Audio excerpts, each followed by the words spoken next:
அருட்பெருஞ்சோதி அருட்பெருஞ்சோதி தனிப்பெரும் கருணை அருட்பெருஞ்சோதி. எல்லா உயிர்களும் இன்புற்று வாழ்க, வள்ளல் மலரடி வாழ்க வாழ்க, கொல்லா விரதம் குவளை எல்லாம் ஓங்குக, நல்லோர் நினைத்த நலம் பெறுக, நன்றி நினைத்த எல்லோரும் வாழ்கை செய்து. உலக மக்களே, அறிவார்ந்த அன்பர்களே, ஆண்மநேய ஒருமைப்பாடுடைய அன்பர்களே, அருட்பெருஞ்சோதி ஆண்டவருடைய திருவிளையாடலை பார்த்து கொண்டிருக்கிறோம். அருட்பெருஞ்சோதி ஆண்டவருடைய திருவிளையாடல் இந்த பிரபஞ்சத்திலேயே நிறைய திருவிளையாடல்கள் நடந்தது. கலியுகத்தினுடைய கடைசி கட்டத்தில், அதாவது 1823ஆம் ஆண்டு அருட்பெருஞ்சோதி ஆண்டவர் தன்னுடைய திருவிளையாடலை தொடங்கி 30/1/1874 இரவு 12 வரையிலும் தன்னுடைய திருவிளையாடலை செய்து கொண்டிருக்கிறார்.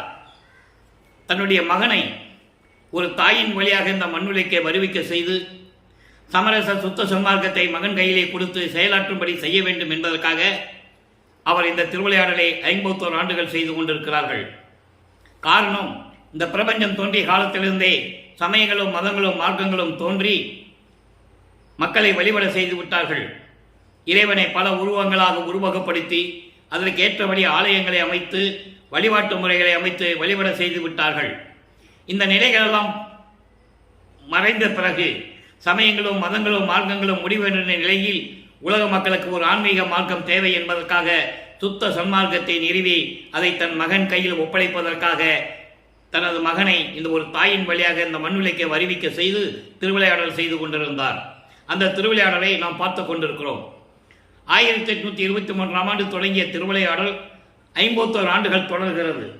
இந்த 51 ஆண்டுகளையும் 8 8ஆக பிரித்து ஒவ்வொரு 8 ஆண்டுகளிலும் தன்னுடைய மகனுக்கு எப்படியெல்லாம் திருவிளையாடல் செய்து அருளை கொடுக்கிறார் என்பதை பார்த்து கொண்டிருக்கிறோம். நமது பிள்ளை பெருமானவர்கள் வல்லப்பமானவர்கள் இந்த மண்ணுலைக்கே வருவிக்க உற்று 8 ஆண்டுகள் வரையிலும் தான் யார் என்ற தெரியாத நிலையில் இருந்து கொண்டிருக்கிறார்கள். 9வது ஆண்டிலே அருட்பெருஞ்சோதி ஆண்டவர் ஆட்கொண்ட பிறகு இறைவனால் வருவிக்க உற்றவன் என்ற நிலை தெரிகிறது. அதன் பிறகு எந்த நிலையும் அவருக்கு தெரியாது, மறைப்பு நிலை அருட்பெருஞ்சோதி ஆண்டவர் கொடுத்து கொண்டிருக்கிறார். சமயங்களும் மதங்களும் மார்க்கங்களும் சூழ்ந்திருந்த காலகட்டங்களில் இவரும் அந்த சமய நெறிகளையும் மார்க்கங்களுடைய நெறிகளையும் பின்பற்றி கொண்டிருக்கிறார்கள். நமது பிள்ளை பெருமானவர்கள் திருநீறு பூசுவதும் உத்திராட்ச மலை போட்டுக்கொள்ளுவதும் கடுக்கான் போட்டுக்கொள்ளுவதும் சிவபெருமான் என்று வழிபாடு செய்வதும் தியாகராஜ பெருமான் என்று வழிபாடு செய்வதும் இந்த முறையிலே நடந்து கொண்டிருக்கிறார்கள். அப்போ 9வது ஆண்டிலே ஆட்கொண்ட பிறகு தான் யார் என்ற நிலை தெரிந்த பிறகு அவருடைய மனம் ஒரு நிலையில் இல்லை. காரணம், அதன் பிறகு அருட்பெருஞ்சாண்டவர் வந்து இங்கு தன் மகனுக்கு அருளை கொடுக்கவில்லை. அந்த நிலையில் இருக்கும்போது 9வது ஆண்டிலிருந்து 12 ஆண்டுகளுக்குள் உருவானதுதான் திருவருள் முறையீடு செய்கிறார் இறைவனிடம்.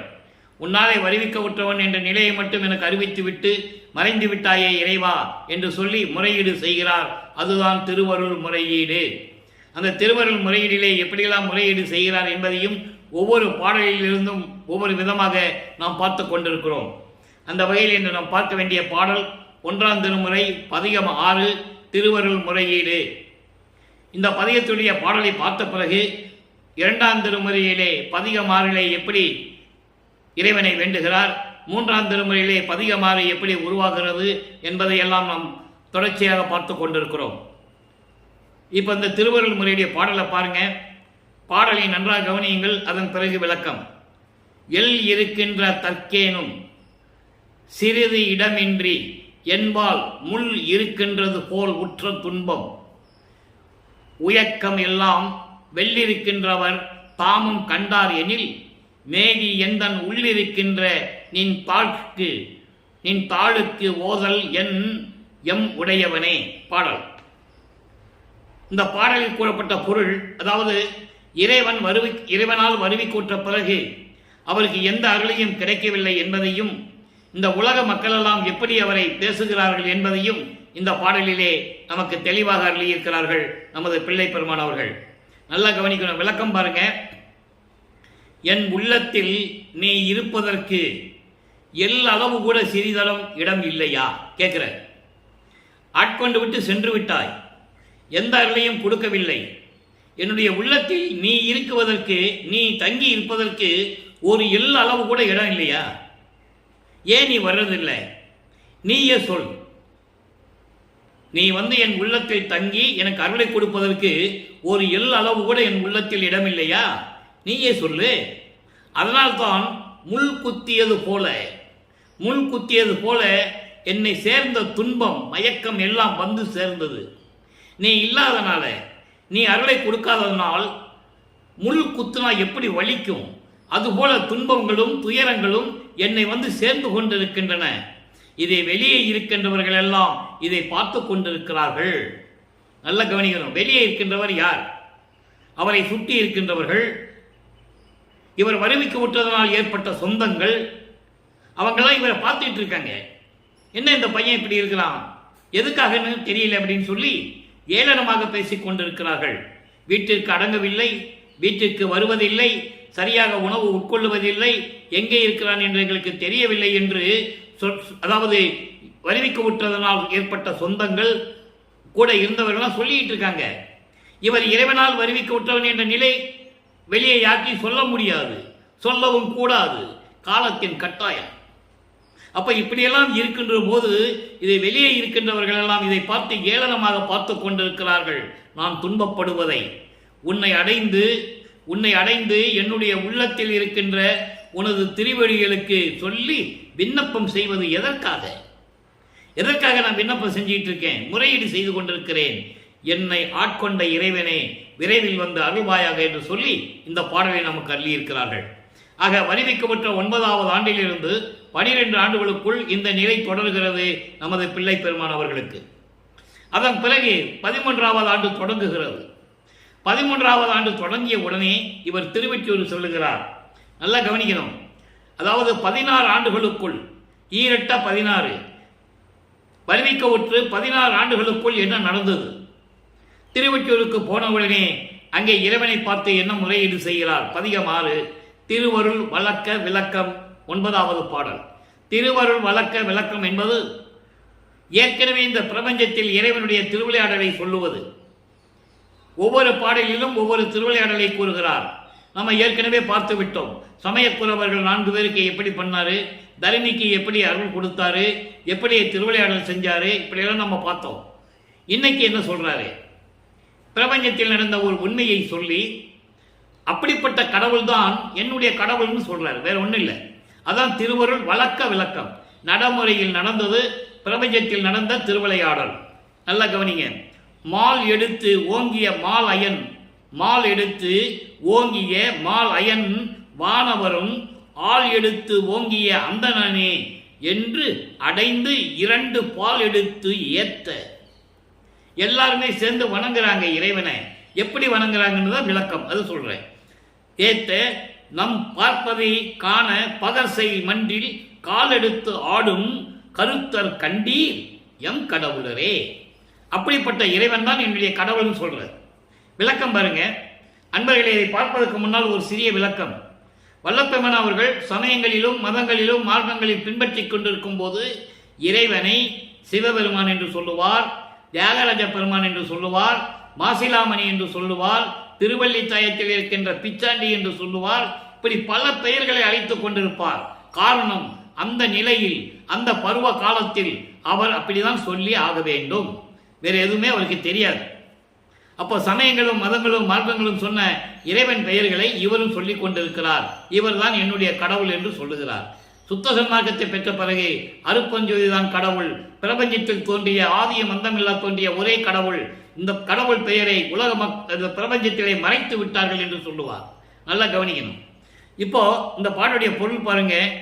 மாயைகளாலும் மயக்கங்களாலும் சூழ்ந்து கொண்டு இருக்கின்ற திருமால் பிரம்மன் ஏன் அவங்களே மாயைகளாயும் மயக்கங்களையும் சூழ்ந்து கொண்டிருக்கிறார் என்று சொல்லுகிறார் என்பதை நீங்கள் கவனிக்க வேண்டும். பின்னால விளக்கம் வரும். இப்ப இது மட்டும் தான் சொல்லுவாரு, பின்னால நிறைய விளக்கங்கள் சொல்லுவாரு. போர்க்குணம் கொண்டவர்கள் என்று சொல்லுவார். அதை நம்ம போக போக பார்க்க போறோம்.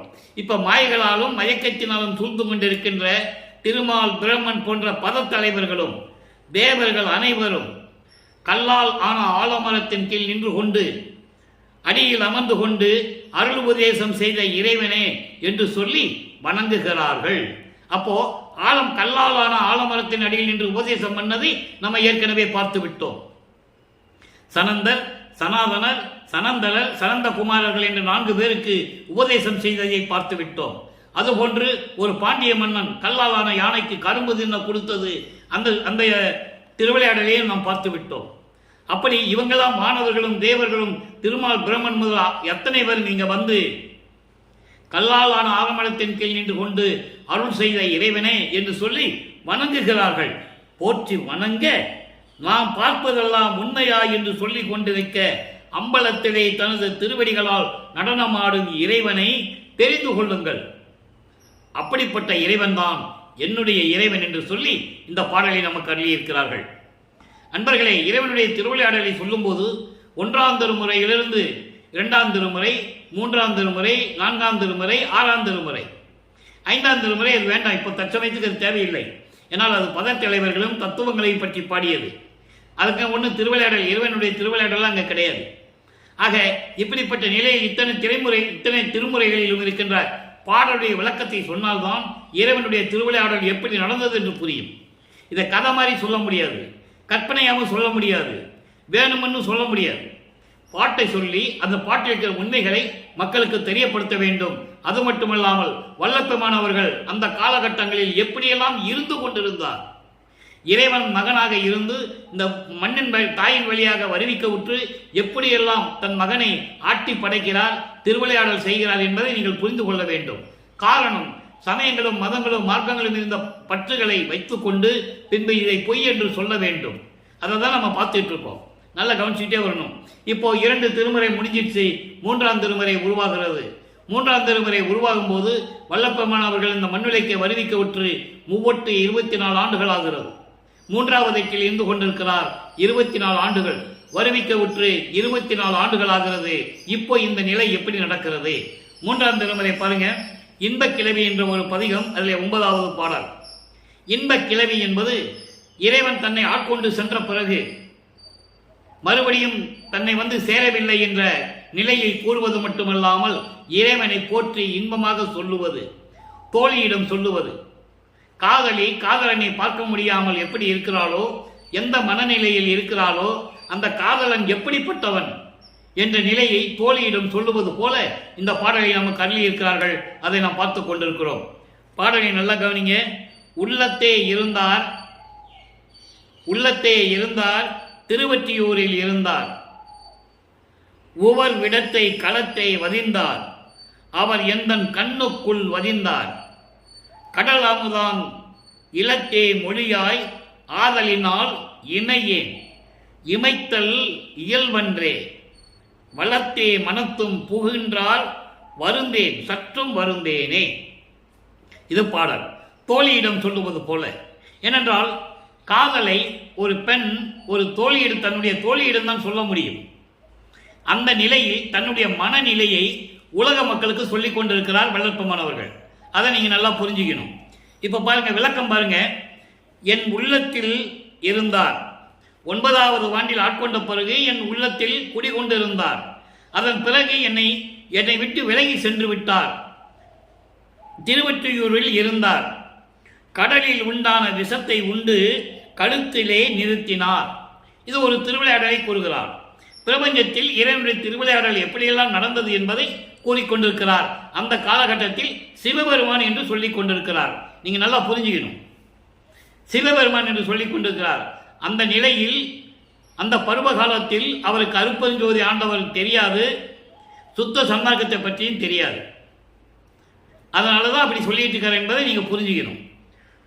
அவர் என்னுடைய கண்ணின் உள் இருந்தார், கண்மணியில் இருந்தார், அங்கே இருந்து கொண்டு வாழ்ந்து கொண்டிருக்கின்றார். அளவிலாது இனிமையாக கொஞ்சம் மொழியில் பேசுகின்ற என் தோழியே, அவர் என் கண்மொழி இருப்பதால் நான் கண்மூடி உறங்குவதில்லை. கண்ணில் அவர் இருக்கிறாரே, அதனால நான் கண்மூடி உறங்குவதில்லை. கண்ணை மூடுவது நல்லதல்ல, அது இயல்பல்ல, அது தன்மை இல்லை. ஏன்னா அவர் உள்ளே இருக்கும்போது நான் எப்படி கண்ணை மூட முடியும்? அதனால் நான் கண்மூடி உறங்கியது இல்லை. வளத்தே மனத்தும் புகுகின்றார். அதாவது என்னுடைய இன்பமான மகிழ்ச்சியான இருக்கின்றது உள்ளத்திலே இருந்து கொண்டிருக்கும் போது நான் எப்படி கண்மூடி உறங்குவது? மனத்தும் புகுகின்றார், நான் வருந்த மாட்டேன், கவலைப்பட மாட்டேன்.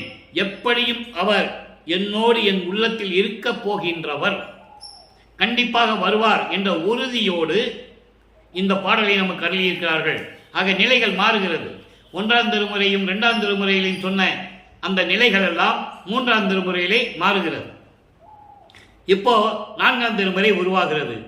4ஆம் திருமுறை உருவாகும் போது நமது பிள்ளை பெருமான் அவர்கள் 4வது எட்டில் இருந்து கொண்டிருக்கிறார். 4×8 32. இந்த மண்ணுலகை அறிவிக்க விட்டு 32 ஆண்டுகள் ஆகிறது.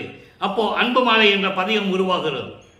அன்பு மாலையிலே எப்படியெல்லாம் இறைவன் வந்து தனக்கு அருளை கொடுத்தார், ஆட்கொண்டார், காட்சி அளித்தார், எப்படியெல்லாம் திருவிளையாடல் செய்து கொண்டிருந்தார் என்பதை எல்லாம் இந்த பதிகத்திலே நமக்கு அருளியிருக்கிறார்கள். அதற்கு முன்னால் 27ஆம் ஆண்டு தொடக்கத்தில் வருவிக்கப்பட்டு 27வது ஆண்டில் தனக்கோடி அம்மையாருக்கு திருமாங்கல்யம் பூட்டி மோட்ச வீட்டை காட்டி விமோசனத்தை கொடுக்கிறார். அதன் பிறகு அன்பு மாலை உருவாகிறது. நல்ல கவனிங்க. கற்றது மற்றது அவ்வழி மா சூது அது என்று ஒன்னா தொண்டரெல்லாம் கற்கின்றார், பண்டும் இன்று காணார், ஏற்றதும் மணிமன்றில் இன்ப நடம் புரியும் என்னுடைய துறையே, நான் என்னுடைய அருளால் கற்றது நின்னிடத்தே, பின் கேட்டது நின்னிடத்தே, கண்டது நின்னிடத்தே, உள்கொண்டது நின்னிடத்தே, பெற்றது நின்னிடத்தே, இன்புற்றது நின்னிடத்தே, பெரிய தவம் புரிந்தேன் என் பெற்றி அதிசயமே. பெற்றி என்பது தன்னுடைய தன்மை, இயல்பு, தகுதி. ஆக இப்படியெல்லாம் இந்த 4ஆம் திருமுறையிலே நமக்கு பார்க்கும்போது இறைவன் எப்படி அருள் செய்தார். அங்கே 3ஆம் திருமுறை வரைக்கும் எந்த நிலையும் அவருக்கு உருவாகாது. இப்போ 4ஆம் திருமுறை உருவாகும் போது 32வது ஆண்டு நெருங்கி கொண்டிருக்கும் போது அவர் சுத்த சன்மார்க்கத்தை பற்றி தெரியும், அருட்பெருஞ்சோதி ஆண்டவரை பற்றி தெரியும். இப்ப பாருங்க, இந்த பாடலுடைய விளக்கம் பாருங்க.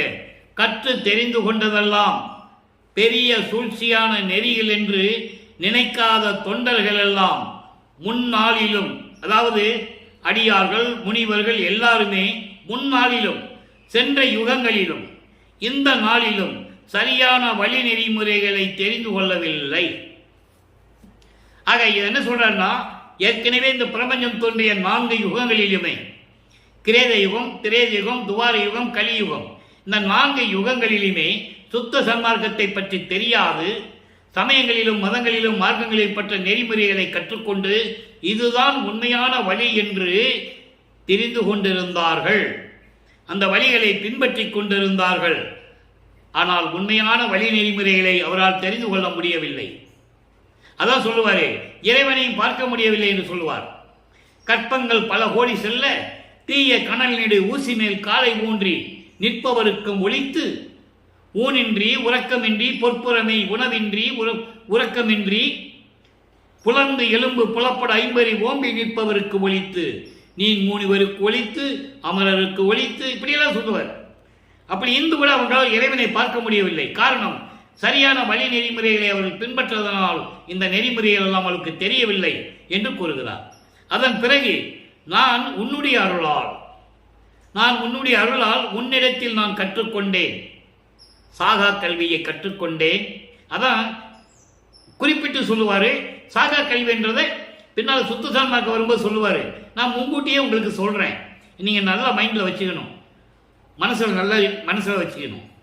கற்றது என்னது? சாகா கல்வி. கற்றதெல்லாம் உன்னிடம் கற்றுக்கொண்டேன், பின் கேட்டது எல்லாம் உன்னிடத்தில் தான். சமரச சுத்த சன்மார்க்கம் உன்னிடத்தில் தான் நான் கேட்டுக்கொண்டேன் என்னுடைய துறையே. பிரபஞ்சத்தின் உண்மையை எல்லாம் நான் கண்டது உன்னிடத்தில், உனது அடியையும் முடியையும் கண்டேன், நீ செய்த உபதேசத்தையும் என் உள்ளத்தில் பெற்றுக்கொண்டேன். எல்லாம் பெற்றது உன்னிடத்தில்தான், எல்லாமே பெற்றது உன்னிடத்தில்தான், நான் இன்பம் அடைந்தது உன்னிடத்தில்தான். இதற்காக பெரும் தவமே செய்தேன். என் தகுதியை பற்றி நினைக்கும் போது எனக்கே அதிசயமாக இருக்கிறது. நீ திருவிளையாடல் செய்து உனது அருளை எனக்கு கொடுத்த பிறகு என்னுடைய தகுதியை பற்றி நான் நினைக்கும் போது எனக்கு அதிசயமாக இருக்கிறது என்று சொல்லுகிறார். அதான் சொல்றாரு, என் பெற்றி அதிசயமே. ஆக இதுவரைக்கும் 4 திருமறையுடைய விளக்கங்களை பார்த்து விட்டோம். அருட்பெருஞ்சோதி ஆண்டவர் நமது பிள்ளை பெருமானவர்கள் மண்ணுலகை வருவி கூற்ற பிறகு 32 ஆண்டுகள் இந்த நிலையில் நடந்து கொண்டிருக்கிறது. இப்ப சுத்த சன்மார்க்கத்தை வாங்க போறாரு. அருப்பஞ்சாண்டவர் எப்படியெல்லாம் திருவிளையாடல் செய்து அருளை கொடுக்கிறார், எப்படியெல்லாம் நடந்தது. ஆறாம் திருமுறையின் வரும்போது பதிகம் 19 பிள்ளை சிறு விண்ணப்பம். பிள்ளை சிறு விண்ணப்பத்தில் 14வது பாடல். நல்லா கவனிக்கணும். இப்போ இந்த சரியை கிரியை யோக ஞானம் நிலைகளெல்லாம் எப்படி இருந்தது, அதன் மேல் எனக்கு கொஞ்சம் கூட ஆசை இல்லாமல் இருந்து கொண்டிருந்தேன். அதன் பிறகு உன் அறிவினால் நான் அதை பெற்றுக்கொண்டேன் அப்படிலாம் சொல்லுவார். நல்லா கவனிங்க. சரியை ஓர் 4 கிரியை ஓர் 4 சாற்றிடும் யோகம் ஓர் புரியும் பதங்கள் பொருந்தவும் எனது புந்தியல் ஆசையை கற்று அறியேன். பெரியது ஓர் ஞானம் 4 ஆசையை பெற்றிலேன். முத்தி பெற்றிடவும் உரியதோர் இச்சை எனக்கு இல்லை என்றன் உள்ளம் நீ அறிந்ததே என்பாய். அதாவது சரியை கிரியை யோகம் ஞானம் இந்த 4 நிலைகளில் முன்னாங்க 12 நிலைகள் சமயங்களும் மதங்களும் மார்க்கங்களையும் சார்ந்தது. இவர் அந்த நிலையை கடந்து வந்து விட்டார். சரியை என்பது உருவ வழிபாடு, கிரியை என்பது அந்த உருவத்தை வேள்வி வளர்த்து வேதங்கள் சொல்லி மந்திரங்கள் சொல்லி வழிபடுவது, யோக நிலையில் வழிபடுவது. இந்த முன்னாங்கு 12 நிலைகளும் இவர் கடந்த நிலையில் இருந்து கொண்டிருக்கிறார். அவருக்கு அறியாமலேயே அவர் கடந்து விட்டார். அருப்பஞ்சாண்டவர் அப்படிதான் கடத்தி கொண்டு வராரு தன் மகனை. ஏன்னா நேரம் இல்லை, காலங்கள் இல்லை. 51 ஆண்டுகளுக்குள்ள எல்லாம் தன் மகனுக்கு கொடுத்தாகணும். அப்போ இந்த நிலையில் கடந்து வந்த பிறகு இந்த பாட்டை சொல்றாரு, இதெல்லாம் கற்று தெரிந்து நான் கடக்க வேண்டும் என்ற ஆசை எனக்கு அப்போது இல்லை. அதன் பிறகு பெரியதோர் ஞானம் நிலை 4 ஞான சரியை, ஞான கிரியை, ஞானத்தில் யோகம், ஞானத்தில் ஞானம் இந்த 4 எப்படி பெற வேண்டும் என்ற ஆசை கூட எனக்கு இல்லை. எனக்கு அந்த வழி தெரியவில்லை என்று சொல்லுகிறார். முத்தி பெற்றிடவும் உரியதோர் இச்சை எனக்கு இல்லை. ஏன்னா முத்தி சிறுசுதான். முத்திக்கு அப்புறம் சித்தி என்ற ஒரு நிலை இருக்கிறது. கர்ம சித்தி, யோக சித்தி இப்படியெல்லாம் பெற்றவர்கள் தான் முத்தி அடைவார்கள். முத்தி அடைவது என்பது சமாதி நிலைக்கு செல்லுவது. சித்தி என்பது ஞான சித்தி. அதை திருவந்தியார் பதியத்திலே 64வது பதியத்திலே 10வது பாடலில் சொல்லுவார். முத்தியை பெற்றேன், அம்முத்தியினால் ஞான சித்தியை விட்டேன். முத்தி என்பது ஒரு படி. முத்தி என்பது நிலை, முந்துரு சாதனம், அத்தகை என்ற அன்பெருஞ்சோதி அகவல்ல படிச்சிருப்பீங்க. சித்தி என்பது நிலை சேர்ந்த அனுபவம், அதான் ஞான சித்தி. அந்த நிலையை பெற்று கூட எனக்கு முத்தி நிலையெல்லாம் எனக்கு ஆசை இல்லை. என்றன் உள்ளம் நீ அறிந்ததே என்றாய். என் தாய் உள்ளம் கொண்ட இறைவனே, என் உள்ளத்தில் என்ன இருக்கிறது என்பது உனக்கு தெரிந்ததுதானே என்று சொல்லி இந்த விண்ணப்பத்தை தந்தையிடம் வைக்கிறார். அடுத்து பாருங்க, சுத்த சன்மார்க்க வேண்டுகோள். சுத்த சன்மார்க்கத்தை வாங்கணும், அதுக்கு முன்னால வேண்டுகோள் வைக்கிறார். பதிகம் 21 சுத்த சன்மார்க்க வேண்டுகோள் 7வது பாடல். அம்மா, அம்மா என்பது தாய் உள்ளம் கொண்ட இறைவனே என்று பொருள். இறைவனை அம்மா என்று அழைக்கிறார். தாய் உள்ளம் கொண்ட இறைவனே, நான் வேண்டுதல் கேட்டு அறிவுறுதல் வேண்டும். ஆணவம் ஆதிய முழுதும் அறுத்து நிற்றல் வேண்டும். ஏன்னா இதெல்லாம் கடந்து போனாதான் சுத்த சன்மார்க்கத்தை வாங்க முடியும். ஆணவம் ஆதிய முதல். ஆணவம், கண்மம், மாயை, மாமாயை, துரோதை இந்த 5 மலங்களையும் முழுவதும் நீக்கி நான் இருக்க வேண்டும். இம்மாலை தத்துவங்கள் எல்லாம் என் வசத்தை எங்கி ஒரு தீமையும் இல்லாதிருத்தல் வேண்டும். இவ்வாறு மாயைகளும் மயக்கங்களும் கூடிய தத்துவங்கள் 36, தத்துவிகள் 60, மொத்தம் 96 அங்கலன்னு சொல்லுவார், அகவல்ல சொல்லுவார். அப்போ இந்த தத்துவங்களை எல்லாம் என் வசத்தை இயக்கி அந்த தத்துவங்களை எல்லாம் நான் கடந்து என் வசத்தில் கொண்டு வர வேண்டும்.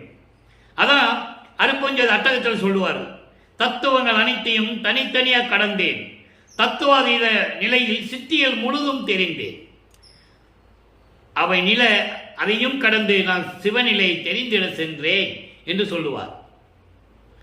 ஏறாநிலைமிசை ஏற்றி என்னை 6 காட்டிய அருப்பெருஞ்சோதி. முதல்ல காட்டிய அருப்பெருஞ்சோதி என்று சொல்லுவார், அதுக்கப்புறம் கடத்திய அருப்பெருஞ்சோதி என்று சொல்லுவார். ஏறா நடுநிலைமிசை ஏற்றி எந்தனை ஈண்டு 6 கடத்திய அருப்பெருஞ்சோதி. அப்படி தத்துவங்களை எல்லாம் கடந்து என் வசத்தை இயக்கி என் கீழ் அடக்கி ஒரு தீமையும் இல்லாதிருத்தல் வேண்டும். எந்த விதமான தடை இல்லாமல், குறை இல்லாமல், சமயங்களும் மதங்களும் மார்க்கங்களும் சொல்லப்பட்ட இந்த தடைகள் இல்லாமல் இருக்க வேண்டும். விண்ணப்பம் வைக்கிறார். எம்மா நான் வேண்டுதல் வேண்டாமையறல் வேண்டும். எம் பெருமானே, அருட்பெருஞ்சோதியே, விருப்பு வெறுப்பு இல்லாமல் நான் இருக்க வேண்டும். இது வேணும், இது வேண்டாம் அப்படின்னு விருப்பு வெறுப்பு இல்லாமல் சமரசமாக சமமாக இருக்க வேண்டும். ஏக சிவபோக அனுபோகம் உரல் வேண்டும். அதாவது உன்னுடைய அதாவது சுத்த சிவ சன்மார்க்கம், அதை ஏகபோக சிவானுபவம், சிவானந்த அனுபவம், சச்சிதானந்தம் என்று சொல்லுவார். இப்படிப்பட்ட நிலைகள் எல்லாம் என்னை வந்து சேர வேண்டும். தன்மான திருவடிவில் எந்தாயும் நானும் சார்ந்து கலந்து ஓங்குகின்ற தன்மையும் வேண்டுவனே. தன்மான திருவடிவில், இறைவனுடைய திருவடிவம் என்ன? அருட்பெருஞ்சோதி. உன்னுடைய அருட்பெருஞ்சோதி வடிவில் நீயும் நானும் சேர்ந்து கலந்து விளங்குகின்ற அந்த தன்மையும் வேண்டுவனே. இது சுத்த சன்மார்க்க வேண்டுகோள். இப்போ நம்ம 1ஆம் திருமுறையிலே பார்த்தது முறையீடு எப்படி இருந்தது? திருவருள் முறையீடு. 2ஆம் திருமுறையிலே எப்படி உலகத்தினுடைய திருவிளையாடல் எல்லாம் சொன்னது, அதெல்லாம் சமயங்களையும் மதங்களையும் மார்க்கங்களையும் சார்ந்து இருந்த போது. சுத்த சன்மார்க்கத்தை பெற்ற பிறகு வேண்டுகோள் எப்படி இருக்கின்றதை நீங்க புரிஞ்சுக்கணும். இப்ப பாருங்க, ஆன்ம தரிசனம் பதிகம் 22, ஆன்ம தரிசனம் 2வது பாடல். நினைத்த போதெல்லாம் நின்னையே நினைத்தேன். அதாவது ஆன்மாவுடைய விளக்கத்தை சொல்றார். சுத்த சன்மார்க்கத்தை பெற்ற பிறகு நினைத்த போதெல்லாம் நின்னையே நினைத்தேன். நினைப்பு அற நின்ற போது எல்லாம் எந்தனை தனியாக்கி நின்கனி நின்றே. நான் நினைக்கும் போதெல்லாம் உன்னதான் நினைத்தேன். அதான் நோவாத நோன்பு என்னை போல் நோற்றவரும் எஞ்ஞான்றும் இவ்வுலகில் அதாவது எஞ்ஞான்றும் சாகாவரம் என்னை போல் பெற்றவரும் தேவானின் பேரருளை என்னை போல் பெற்றவரும் எவ்வுலகில் யார் உலர் சற்று அறை என்று சொல்லுவார். நோம்பாத நோம்பெல்லாம் யார் செஞ்சது? கடலுக்கடியில மரத்துக்கடியில புத்து வளர்ற அளவுக்கு உட்கார்ந்து கொண்டு யார் தவம் செஞ்சா? நான் செய்யலையே. இந்த மாதிரி யாராவது தவம் செய்யாமல் அருளை பெற்றிருக்கிறார்களா என்று கேட்பார். அதற்கு அருட்பெருஞ்சாண்டவர் பதில் சொல்லுவார். அந்த பதிலை அகவலிலே கூறுவார். சாவானிலே இது தந்தனம் உனக்கே ஆவாயனார்களே அருட்பெருஞ்சோதி. ஆக இந்த நிலையில் இருக்கும்போது நான் நினைக்கும் போதெல்லாம் உன்னையே நினைத்தேன். உன்னை நினைக்க மறக்கும் போது, அந்த மறப்பு வரும்போது நான் என்னை தனியாக்கி உன் முன்னாலே நின்றேன். உன் முன்னால் நின் காணே நின்றேன். என் செயல் என்ன? ஒரு செயலும் திணைத்தன எனினும் புரிந்திலேன். அதெல்லாம் என் செயல் கிடையாது, எல்லாமே உன்னுடைய திருவிளையாடல் என்று சொல்லுகிறார். திணை அளவு கூட என் செயல் கிடையாது, எல்லாமே உன்னுடைய திருவிளையாடல். எல்லாம் சிவன் செய்யலாம் என புரிந்தேன். இங்கே சிவன் என்பது இம்மும் அறிவிருக்கிறது. சிவம் என்பது அருட்பெருஞ்சோதி. சுத்த சன்மார்க்கத்தில் சிவம், சமயங்களையும் மதங்களையும் சார்ந்தது சிவன். ஆக இப்படியெல்லாம் நான் எந்து கொண்டிருந்தேன். அனைத்தும் என் அரசே நீ அறிந்ததுவே. எல்லாமே உனக்கு தெரியும், அடிக்கடி உரைப்பது நின் எனக்கே. இதை நான் அடிக்கடி உனக்கு சொல்லிட்டு இருக்கணுமா? ஒரு தடவை சொன்ன போதாதா? விரைவில் எனக்கு அருள வேண்டும் என்று சொல்லுகிறார். அடுத்து பாருங்க, பதிகம் 110, தனித்திரு அலங்கள் 132. இப்போ இது எல்லா விளக்கங்களுக்கும் எல்லாவற்றுக்கும் இப்போ இந்த விளக்கங்கள் சொல்ற போது வல்லப்பமானவர்கள் 5வது எட்டில் இருந்து கொண்டிருக்கிறார். ஐயட்ட 40 33வது ஆண்டிலிருந்து 40 ஆண்டுகளுக்குள் என்ன நடந்தது? அதன் பிறகு 41வது ஆண்டிலிருந்து 48 ஆண்டுகளுக்குள் என்ன நடந்தது?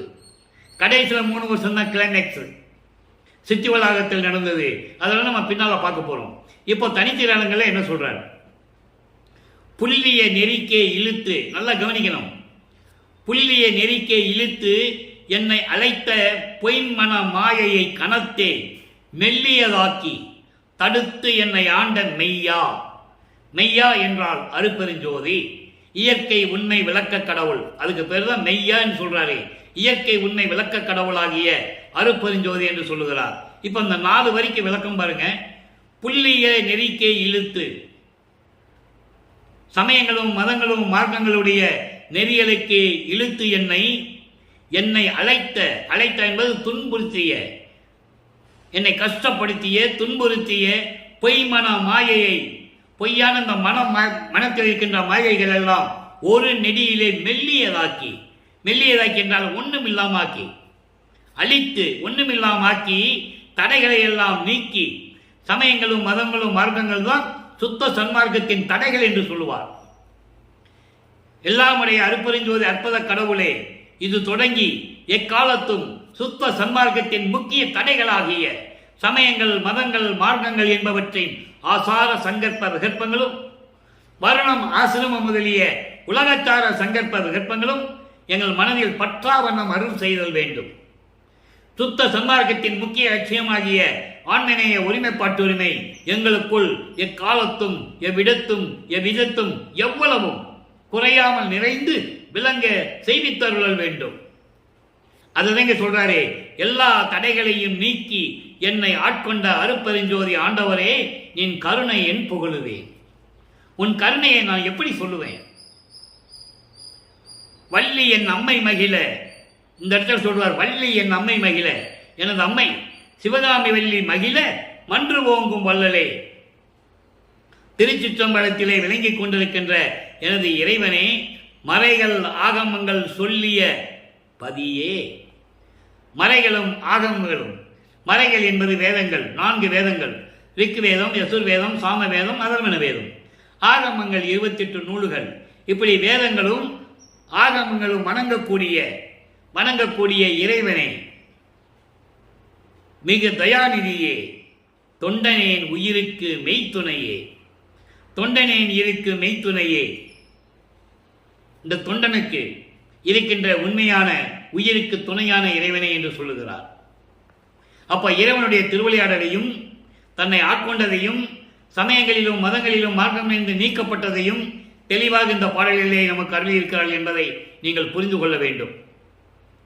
இறைவனை பிரபஞ்சம் தோன்றிய காலத்திலிருந்தே இந்த பிரம்மனும் திருமாலும், பிரம்மன், திருமால், ருத்திரன், மகேஸ்வரன், சதாசிவம் 5 தொழில்களை செய்து கொண்டிருந்தார்கள்.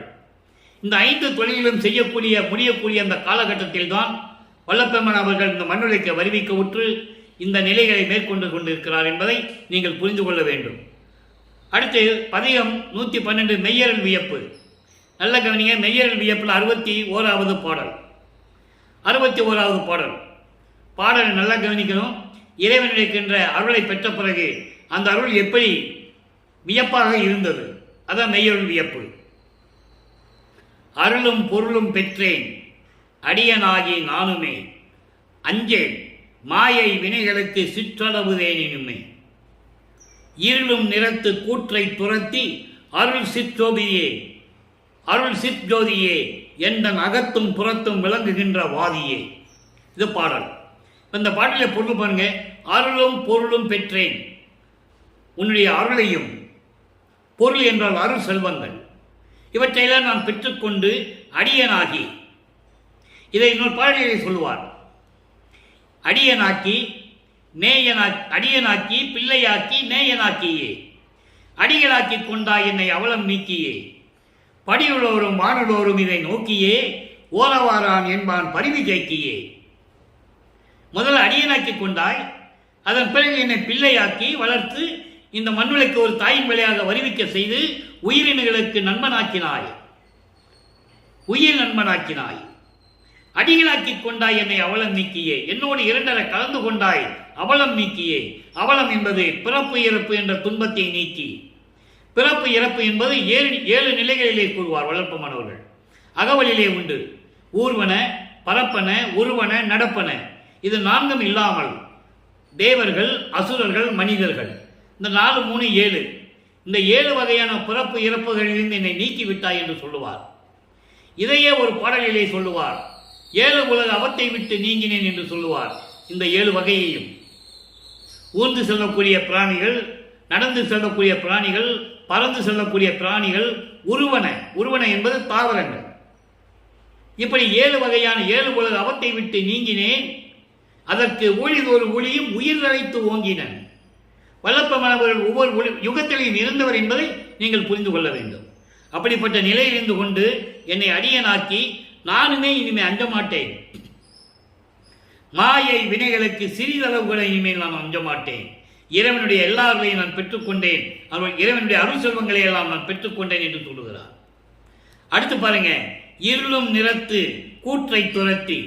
இருளும் நிறம் என்பது பயமுறுத்துவது, பயமுறுத்துகின்ற மரணத்தை துரத்தி அருள் சிற்ஜோதியே, எந்தன் அகத்தும் புறத்தும் விளங்குகின்ற வாதியே, மரணம் பயமுறுத்துகின்ற மரண பயத்தை என்னிடமிருந்து நீக்கி அருள் மெஞ்ஞான கடவுளாகிய இறைவனே, என்னுடைய அகத்தும் புறத்தும் இருந்து கொண்டு சூக்கும தேகம் தூள தேகம் அகத்திலும் புறத்திலும் இருந்து கொண்டு விளங்குகின்ற வாதியே, வாதியே என்பது பொன் போன்ற இறைவனை, பொன் போன்று ஒளிந்து கொண்டு பொன் கதிர் வீசிக்கொண்டு பிரபஞ்சத்திலெல்லாம் ஒளி வீசிக் கொண்டிருக்கின்ற அருட்பெருஞ்சோதி ஆண்டவரே என்று கூறுகிறார்.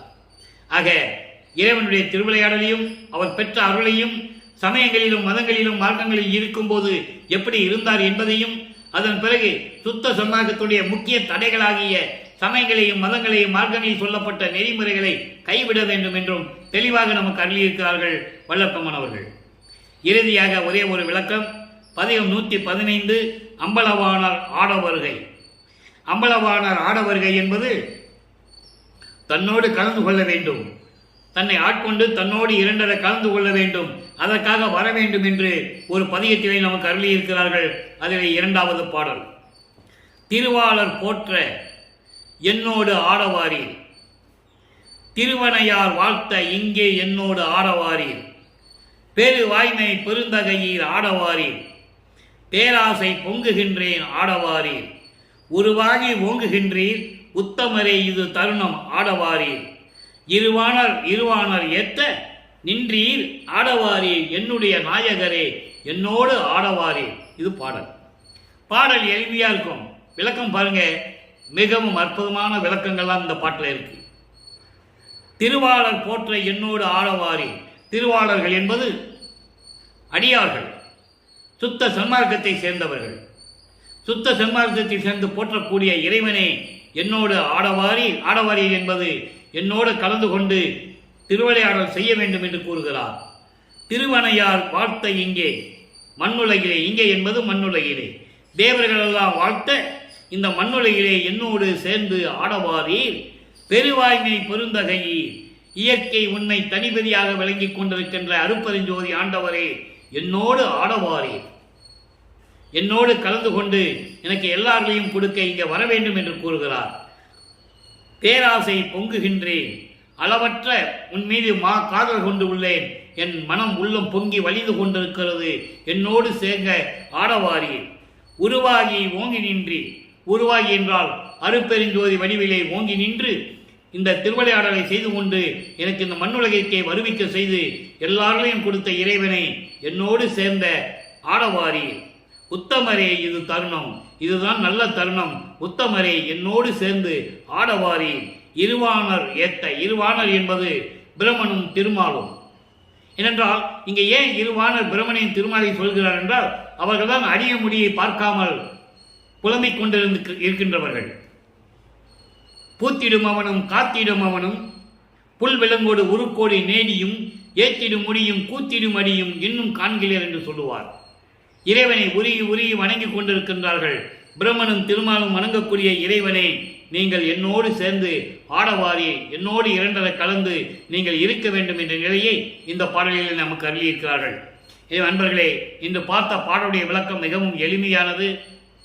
எப்படியெல்லாம் இறைவன் இங்கே வந்து தன் மகனை ஆட்கொண்ட பிறகு சமயங்களிலும் மதங்களிலும் மார்க்கங்களிலும் இருக்க செய்து, அதன் பிறகு அதெல்லாம் தேவையில்லை என்ற நிலையை மாற்றி சமரச சுத்த சன்மார்க்கத்தை கொடுத்து எப்படியெல்லாம் இறைவன் திருவிளையாடல் செய்தார் என்பதை நாம் இந்த பாடலின் மூலமாக பார்த்துவிட்டோம். எனவே அன்பர்களே, நீங்களும் சுத்த சன்மார்க்கத்தில் இருந்து கொண்டு சுத்த சன்மார்க்க நெறிகளை பின்பற்றி கொண்டு உருவ வழிபாடு இல்லாமல் ஜோதி வழிபாடு செய்து எந்த விதமான சங்கற்ப விகப்பங்களிலும் ஈடுபடாமல் அருட்பெருஞ்சோதி ஆண்டவரை வணங்கி மகாமந்திரம் சொல்லி அருட்பெருஞ்சோதி அருட்பெருஞ்சோதி தனிப்பெருங்கனை அருட்பெருஞ்சோதி என்ற மகாமந்திரத்தை சொல்லி இறைவனுடைய அருளையும் செல்வங்களை எல்லாம் பெற்றுக்கொண்டு இந்த வையகத்திலே நீங்கள் வாழ்வாங்க வாழ வேண்டும். நோயற்ற வாழ்வில் வாழ வேண்டும். சமயங்களிலும் மதங்களிலும் மார்க்கங்கள் கூறப்பட்ட நெறிகள் நமக்கு தேவையில்லை. நேரடியாக சுத்த சன்மார்க்கத்துக்கு வரலாம். சுத்த சன்மார்க்கத்துக்கு வந்து இறைவனை வழிபட்டு இப்படியெல்லாம் நீங்கள் வாழ வேண்டும் என்று இறைவனுடைய தயவாலயம் கருணையாலயம் கூறிக்கொண்டு கொலையும் புலையும் தவிர்த்து இறைவனை வணங்க வேண்டும். சைவ நிலையில் இருந்து கொண்டு இறைவனை வணங்க வேண்டும். அந்த நிலையில் இருந்து இறைவனை வணங்கி எல்லாரையும் பெற்றுக்கொண்டு நீங்கள் வாழ்வாங்கு வாழ வேண்டும் என்று இறைவனுடைய தயவாலயம் கருணையாலயம் வாழ்த்து விடைபெறுகிறேன். இந்த வள்ளலார் ஊழியன். மீண்டும் சந்திப்போம். நன்றி, வணக்கம். அருட்பெருஞ்சோதி அருட்பெருஞ்சோதி தனிப்பெரும் கருணை அருட்பெருஞ்சோதி. நாளையும் அருட்பெருஞ்சோதியுடைய திருவிளையாடல் தொடரும். நன்றி, வணக்கம்.